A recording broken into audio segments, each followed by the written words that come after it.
안녕하십니까. 고지학의 경제버스 시작하겠습니다. 며칠 전에 정부가 굉장히 중요한 세제 정책 하나를 내놓았는데요. 지금 우리가 국민들이 적용받는 상속세 과세 시스템, 그거를 75년 만에 대수술을 하겠다, 전면 개편하겠다, 이렇게 발표를 했는데, 크게 핵심은 두 가지입니다. 첫 번째는 기존의 유산세 방식을 유산취득세 방식으로 바꾸겠다라는 거고요. 두 번째는 인적 공제를 늘리겠다. 용어들이 사실 상당히 어렵죠. 세금이라고 하는 게 사실 이게 국민들이 쉽게 이해할 수 있게 아주 단순화 시켜놔야 되는데 굉장히 복잡합니다. 이게 국세청의 책임이 상당히 있다. 세금 부과 방식을 이렇게 꼬아놔가지고 국민들이 찍소리 못하게 내라면 돼. 뭐 이렇게 하려는 의도가 숨어 있는 게 아닌가. 너무 하여튼 복잡한데 어쨌든 제가 쉽게 좀 설명을 드리자면은 기존의 유산세 방식이 뭐냐. 물려받은 상속재산 전체에 대해서 세금을 매기는 거예요. 아시겠지만은 우리나라 상속세율, 증여세율 모두 누진세 개념입니다. 상속 가액이 크면 클수록 세금을 많이 내는 거죠. 그런데 유산취득세는 내가 받은 것만큼만 세금을 내는 거예요. 자, 예를 들어 볼게요. 뭐 이런저런 이제 공제를 빼고 내가 세금을 내야 되는 과세 표준, 상속세 과표가 예를 들어 10억 원이다. 지금 유산세 방식에서는 10억에 대해서 세금을 물리는 거예요. 10억 전체에 대해서. 그러면은 이 세율이 뭐 1억 미만은 뭐 10%, 1억 이상에서 5억 미만은 20%, 5억에서 10억은 30%, 뭐 이런 식으로 돼 있거든요. 그래가지고 10억에 대한 세금은 2억 4천만 원이에요. 2억 4천만 원인데 유산취득세로 바뀌게 된다. 그래서 예를 들어서 배우자와 뭐 내 자녀한테 2억씩 상속을 해줬다라고 가정을 해보면은 2억에 대한 세금은 3천만 원이에요. 내가 물려받은 2억에 대해서만 내가 3천만 원 내고 나머지도 3천만 원씩 내는 거예요. 그러면은 5사람이 내는 세금은 총액이 1억 5천만 원이 되는 거예요. 2억 4천만 원 내야 될 세금이 1억 5천만 원으로 9천만 원가량 줄어든다. 이렇게 이해를 하시면 되겠습니다. 다음에 두 번째, 인적 공제를 늘려준다. 이게 무슨 말이냐? 기존의 상속세 기본공제라는 게 있는데 2억 원은 무조건 기초공제를 해주고 배우자 같은 경우에는 최소 5억을 감면을 해줘요. 그리고 최대 30억까지. 이건 이제 조금 복잡한데 만약에 이 자녀가 없이 남편이 죽으면서 배우자한테 50억을 물려줬다. 그러면은 최대 30억은 세금을 안 내는 거예요. 20억에 대해서만 세금을 내면 된다. 뭐 이렇게 이해를 하시면 될 것 같고요. 자녀들 같은 경우 1인당 5천만 원 공제를 해주게 돼 있어요. 그러면 자녀가 둘이다 그러면은 1억까지는 공제를 해주고 세금을 매긴다. 그런데 일괄 공제라는 게 있어요. 배우자 공제와 별도로 5억 원의 일괄 공제가 있어요. 그래서 자녀들이 자녀 공제와 일괄 공제 중에서 유리한 거를 선택할 수가 있다. 뭐 자녀가 둘이면 1억 공제를 받는데 이왕이면 일괄 공제를 택하겠죠? 5억이에요. 그래서 단순히 이렇게 생각하시면 돼요. 아버지가 물려준 재산이 10억이다. 아버지가 뭐 다른 거는 없어요. 예금이나 주식은 없고 10억짜리 아파트를 배우자와 두 자녀한테 물려줬다. 그러면은 배우자는 최소 5억은 공제가 된다고 그랬잖아요. 그리고 자녀들은 자녀 공제와 일괄 공제 중에서 선택을 하는 거예요. 그러면 당연히 일괄 공제 5억을 선택하겠죠. 그래서 5억, 10억이 공제가 되니까 세금을 한 푼도 안 낸다. 이렇게 이해를 하시면 되는데 정부가 내놓은 상속세 개편안은 일괄 공제를 늘리겠다. 이런 내용을 담고 있어요. 어떻게 늘리느냐. 배우자 공제를 최소 10억으로 끌어올린다. 그리고 자녀 공제가 지금 1인당 5천만 원으로 돼 있는 거를 1인당 5억씩 공제해 준다. 그래서 예를 들어서 아버지가 돌아가시면서 20억 재산을 남겨놨어요. 그리고 배우자와 두 자녀가 있다. 그러면 생각해 보십시오. 배우자는 최소 10억 공제를 받아요. 자녀들은 1인당 5억씩 공제를 받아요. 그래서 합산해서 20억은 공제가 되기 때문에 20억짜리 아파트를 물려받았을 경우에 배우자와 두 자녀가 있다라고 기준을 삼으면은 세금을 한 푼도 안 낸다. 이렇게 생각을 하시면은 이해하기가 쉬울 겁니다. 자, 그러면은 이제 구체적인 사례들을 제가 한번 살펴볼게요. 30억짜리 아파트를 어머니와 두 자녀한테 10억씩 물려준다라고 했을 때 현행 상속세율은 누진세 구조로 돼 있다. 인적공제를 제외하고 과표가 1억 미만이면 10% 세율을 적용을 해요. 그리고 1억 이상 5억 원까지는 20%, 5억 원에서 10억 원까지는 30%, 10억 원에서 30억 원까지는 40%, 30억 원을 초과하면은 50%의 최고세율을 적용을 한다. 자, 그러면은 자, 현행 유산세와 정부가 개편하려고 하는 유산취득세 방식으로 세금을 계산해 보면은 현행 유산세 방식으로는 30억 아파트를 배우자와 두 자녀한테 10억씩 물려준다고 했을 때 4억 원이 넘는 세금이 나온다. 그런데 유산취득세 방식으로 바꾸면 어떻게 되느냐? 어머니한테 10억, 두 자녀한테 10억, 10억 해서 30억을 물려준다라고 했을 때 아까 제가 말씀드렸죠. 인적공제가 지금은 배우자가 최소 5억으로 돼 있는 거를 최소 10억으로 올린다. 그러니까 어머니는 세금을 한 푼도 안 내요. 10억에 대해서 비과세가 된다. 자, 자녀. 과거에는 두 자녀가 합쳐서 일괄공제 5억을 받을 수가 있었는데 지금은 자녀 1인당 5억씩 공제가 된다. 그리고 각자 세금을 낸다.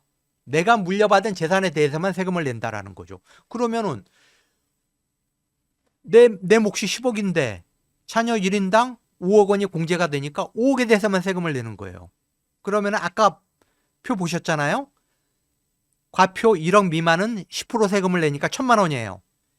1억 원 초과 5억 원 미만은 20%니까 4억에 대해서 20%는 8천만 원이에요. 그래가지고 내가 내는 세금은 9천만 원이에요. 다른 자녀도 마찬가지예요. 9천만 원.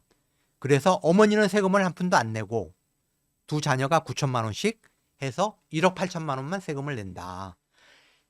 이전의 유산세 방식 그리고 기존 인적공제 방식으로는 4억 원이 넘는 세금을 내야 됐지만 유산취득세로 바뀌고 인적공제도 늘어나면은 합산해서 세 사람이 내는 세금이 1억 8천만 원으로 60%가량 줄어든다. 이렇게 이해를 하시면 되겠습니다. 자, 다음 도표 하나 보실까요? 만약에 아버지가 돌아가시면서 15억 원의 재산을 세 자녀한테 물려줬다. 그러면은 기존 방식으로는 말씀드렸죠. 유산세 방식에서는 15억에 대해서 이제 세금을 내는데 아까 뭐라고 그랬죠? 인적공제가 자녀 1인당 5천만 원이에요. 세 자녀면 합치면 1억 5천만 원이죠. 그런데 일괄공제 5억 원이라는 게 있어가지고 자녀공제와 일괄공제 중에서 유리한 걸 내가 선택할 수 있어요. 그러면 당연히 일괄공제 5억 원을 선택을 하겠죠. 그러면 5억 원을 공제받고 10억에 대해서 세금을 낸다는 거죠. 그러면은 1억 이하는 10%, 1억 초과 5억 미만은 20%, 5억 초과 10억 미만은 30%.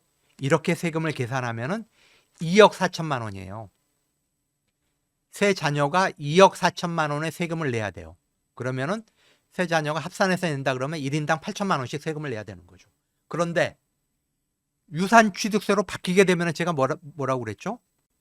내가 받은 몫에 대해서만 세금을 낸다. 각각 5억씩 받았잖아요. 5억에 대해서 세금을 내는데 인적공제가 1인당 5천만 원이 아니라 5억 원으로 늘어나게 된다라는 거죠. 그러면 5억 원은 공제가 받으니까 나는 세금을 한 푼도 안 내는 거예요. 자녀 세 사람 모두 세금이 제로다. 15억짜리 아파트를 세 자녀가 아버지한테 물려받았다. 지금은 세 자녀가 합쳐서 2억 4천만 원의 세금을 내야 되지만은 바뀐 방식, 유산취득세로 바뀌고 인적공제가 늘어나는 경우에 세금을 한 푼도 안 낸다. 자, 20억 원짜리 아파트를 아버지가 돌아가시면서 어머니하고 두 자녀한테 물려줬다라고 가정을 했을 때 기존 방식으로는, 기존의 유산세 방식, 기존의 인적공제 방식으로는 1억 3천만 원 세금을 내야 되지만은 바뀐 방식, 정부가 최근에 내놓은 상속세 개편안에 따르면은 자기 몫에 대해서만 세금을 낸다 이거죠. 그거를 예를 들어서 배우자한테, 어머니한테 10억, 두 자녀한테 5억씩 물려준다라고 가정을 했을 때 어머니는 인적공제가 최소 10억으로 늘어나기 때문에 세금을 한 푼도 안 내요. 그리고 두 자녀도 5억 원에 대해서만 내가 세금을 내면 되는데 인적공제가 5억으로 늘어나기 때문에 역시 세금을 한 푼도 안 낸다. 그래서 20억 원짜리 아파트를 어머니와 두 자녀한테 물려줄 경우에 바뀐 상속세 개편안에서는 세금을 한 푼도 안 내도 된다. 이렇게 이해를 하시면 되겠습니다. 자, 그런데 이거는 정부의 아닐 뿐이고 결국 입법은 국회에서 이루어지는 거거든요. 여야가 논의를 해가지고 상속세 개편안을 확정을 지을 거예요. 상속세법 개정안을 확정을 짓는데 지금 여야의 생각이 조금씩 다르다. 일단 인적공제를 늘려주자는 거에 대해서는 여야 모두 공감하고 있어요. 물론 정부 안대로 할 거냐, 아니면 정부 안보다 오히려 더 늘려줄 거냐, 정부 안보다 조금 감액을 할 거냐, 이 부분은 약간의 차이가 있지만 어쨌든 여야 모두 이 기존 상속세 체계가 워낙 오래전에 만들어진 거고 그동안 한국의 경제 규모가 많이 커졌고 국민 소득도 늘어났고 국민들의 자산 규모도 커졌기 때문에 인적 공제를 늘려야 된다라는 데 대해서는 이견이 없다. 다만 그 폭에 대해서는 조금의 이제 편차는 있다라는 거고요. 다음에 배우자 상속세를 감면해 주자. 여기에 대해서도 상당히 지금 공감대가 형성이 돼 있다. 왜 그러냐? 이혼을 하게 되면은 그동안 형성한 재산을 배우자와 배우자 이 두 남편과 아내가 나눠 갖지 않습니까? 50대 50으로. 그런 것처럼 남편이 먼저 죽었든 아내가 먼저 죽었든 남은 재산을 배우자가 상속받는 거에 대해서는 그거는 액수에 상관없이 감면해 주는 게 옳다. 이런 이제 취지에는 공감을 하는데 국민의힘은 전액을 감면해 주자. 예를 들어서 100억이 됐던 1000억이 됐던 다 상속세를 제로로 만들어 주자라는 게 국민의힘 의견이고 민주당은 야 그건 과하다. 지금 최대 30억을 감면해 주게 돼 있는데 공제해 주게 돼 있는데 그거를 50억으로 늘린다든가 이런 식으로 좀 늘려주자. 배우자 감면 한도를 확대해 주자. 이렇게 조금은 생각이 달라요. 그리고 또 하나 유산세를 유산취득세로 바꾸는 부분에 대해서는 아직 여야 공감대가 형성이 되어 있지 않다. 그래서 이 부분은 논의가 필요하다라는 거고요. 다음에 아까 제가 표에서 말씀드렸듯이 이 과표가 30억이 넘어가면 최고 세율이 우리나라가 50%예요. 50%. 그런데 그래프 한번 보실까요? OECD 회원국이 38개국인데 상속세가 없는 나라도 꽤 있어요. 14개 나라예요. 상속세가 있는 나라는 23개 나라예요. OECD 회원국 중에. 그중에 우리나라 상속세율, 최고세율 50%가 무려 세계에서 두 번째로 높다. 그래서 국민의힘이 무슨 얘기를 하고 있느냐. 중소기업 하는 사람들은 아들한테, 딸한테 내 기업을 물려줘도 상속세를 감당할 수가 없다 이거죠. 뭐 중소기업 예를 들어 200억 원짜리, 300억 원짜리 물려주면은 최고세율 구간에 해당이 된다는 거죠. 50%를 내고 나면은 그걸 낼 능력이 있어야지 자녀가 가업을 승계를 할 텐데 그게 안 되는 경우가 많다라는 거죠. 그래서 그냥 자기 대에서 가업을 정리를 해버리는 거예요. 중소기업 정리하고 팔아가지고 현금화 시켜서 차라리 증여세 내고 자녀들한테 나눠준다. 그리고 상당수 또 많은 사람들이 그걸 정리를 해가지고 현금화 시켜서 상속세 없는 홍콩으로 간다든가 뭐 이 상속세가 좀 더 가벼운 나라로 이민을 가버린다는 거죠. 그래서 국부가 계속 유출되고 있다. 그래서 이번 기회에 어쨌든 상속세를 개편하자라고 하는 정치권의 공감대가 형성돼 있고 정부도 상속세 전면 개편안을 내놓았으니까 이번 기회에 상속세 최고세율도 좀 40% 정도로 낮추자라는 게 국민의힘 의견인데 이 부분에 대해서 야권의 생각은 조금은 달라요. 왜 그러냐? 우리나라가 지금 양극화가 굉장히 심한 나라다. 경제 불평등이 계속 커지고 있다. 특히 소득 격차도 문제지만 자산 격차가 더 심각하다. 그런데 상속세 최고세율을 낮춰주면은 결국은 고액 자산가들이 혜택을 입는다. 그래서 경제 불평등이 더 커질 수밖에 없다. 이런 논리예요. 저는 양쪽 다 일리가 있다라고 생각을 해요. 사실 양쪽 다 일리가 있기 때문에 어느 정도 좀 절충을 해가지고 조금은 좀 안 하는 방향으로 가는 게 어떠냐라고 하는 게 제 생각이에요. 뭐 근데 이거는 뭐 이 시청자 여러분들도 뭐 다 개별적으로 생각이 다를 수가 있고. 자, 그런데 문제는 또 하나가 있어요. 작년에 정부가 걷어들인 상속세 세수가 8조 5천억이에요. 기존 기준으로 그 사망자의 6.8%가 상속세를 내야 되는 사람들이었어요. 작년에 상속세 부과 고지서를 받은 국민들이 2만 명이에요.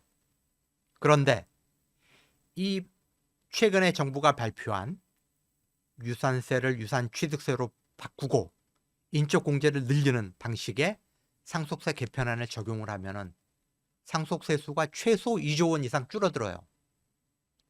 아시겠지만 윤석열 정부가 2002년 5월에 들어섰는데 뭐 윤석열 무식하잖아요. 경제정책은 개판이었고 2022년에 한국 경제가 1.4% 성장했어요. 문재인 정부 때 5년 동안 평균 2% 중반 성장하던 게 확 성장률이 떨어졌어요. 우리나라 최대 수출 품목은 반도체인데 반도체 수출이 마이너스로 돌아섰어요. 그래가지고 2023년에 삼성전자나 SK, 하이닉스와 같은 대기업이 법인세를 한 푼도 안 냈어요. 그러다 보니까 2023년, 24년에 법인세 수가 왕창 줄어들고 뭐 법인세만 그럽니까? 뭐 자영업자들 최근에 통계 나왔잖아요. 최근 3개월 동안에만 20만 명 자영업자들이 문을 닫았어요. 자영업자 4명 중에 3명이 월 평균 수입이 100만 원도 안 돼요. 이게 현실이에요. 20대 30대 청년 백수가 120만 명이에요. 평균 22개월째 백수로 지내고 있어요. 이런데 세금이 제대로 거치겠습니까? 이런 식으로 경제를 개판을 만들어 놨는데 그래서 최근 2년 동안에 86조 세수 펑크가 났다라는 거죠. 그래서 정부가 한국은행에 마이너스 통장을 개설해 놓고 필요할 때마다 몇십 조씩 끌어다 쓰고 국채 찍어가지고 그러니까 빚내는 거죠. 빚내서 다시 그거 메꾸고 이런 지금 나라 곳간이 텅텅 비어가고 있다. 윤석열 정부가 국가 경제를 개판으로 운영을 해가지고 나라 곳간이 텅텅 비어가고 있는데 지금 조기 대선이 곧 가시화될 거다. 그래서 여야 할 것 없이 감세 경쟁을 벌이고 있어요. 상속세 줄여주겠다. 유리지갑. 직장인들 불만 많잖아요. 그래, 근로소득세도 줄여줄게. 부동산 보유세도 줄여줄게. 지금 서로 경쟁적으로 이러고 있단 말이죠. 근데 증세 없는 복지는 허구다. 이건 진실이에요.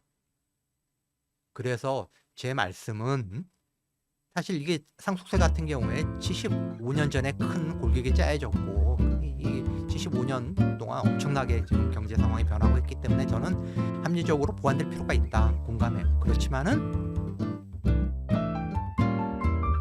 세수를 늘리는 방안도 병행해 가면서 중장기 국가 재정의 미래도 염두에 두면서 세제를 바꿔야 된다. 그런 부분을 정부나 정치권 모두 고민할 필요가 있다. 이렇게 강조를 드리면서 오늘 고지하게 경제버스는 여기서 마치겠습니다. 좋아요와 구독 한 번씩 부탁드리겠습니다. 고맙습니다.